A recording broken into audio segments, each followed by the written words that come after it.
the distinction now between bandits and terrorists is purely academic. In reality, there's been a convergence and confluence of interests and groups. That's not to say that they don't have distinct identities. They do. But operationally, they've been coming together for at least the last 5 years. There are documented instances from as far back as the first quarter of 2021 where bandits and terrorists and Boko Haram affiliated individuals have become and converged and cooperated to carry out attacks. So for the bandits, training, weapons, is this convergence deliberate or coincident? I would say all of the above. It's a simple case of the enemy of my enemy is my friend. So, and the collective enemy in this case being the Nigerian state.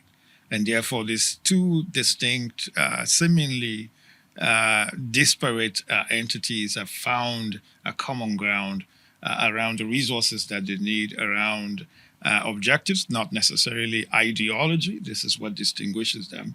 Bandit groups don't necessarily think of, spreading Sharia law to any region of the country. That's for the Islamistly linked groups. But in terms of operational cooperation, provision of weapons, tactical acumen, and you have exchanges going on, but also bandits are not always, at least at the onset, when they have scores of individuals that have been kidnapped, they don't always at the beginning have the mechanism to keep them for months and months while negotiations would drag on. This was where partly how the terrorist groups who had developed the capacity for that began to step in. So there is a symbiotic relationship between bandit groups and terrorist groups. Now, we can make a bit of distinction, again, in terms of their overall or overriding objective, but operationally on the ground,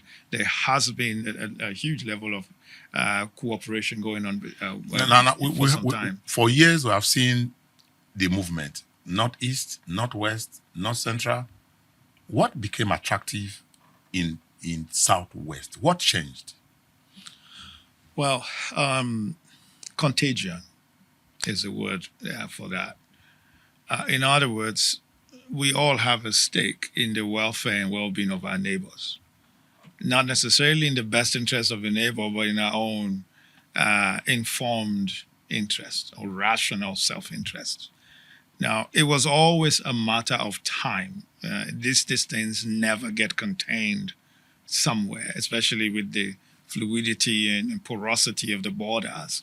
And so given that this is a single country with free movement of people and goods and services, that was always a question of time. The moment the state failed to sniff this phenomena out of the Northeast and Northwest, it was always a question of time before it was spread to other parts of the country. Because if you have this idea that it was always going to get there, just like as we are saying now, it's just in the south, it got to the southwest. It could get to south and maybe even southeast and down the oil producing areas if we do not do certain things. Right. If we know that these things will always move, what is holding us back? Well, this is the most difficult question you have asked. It is one that I wish anyone had an answer to. But I think at the heart of the Nigerian state and its political system is one in which people play politics with human lives and for purposes of political expediency.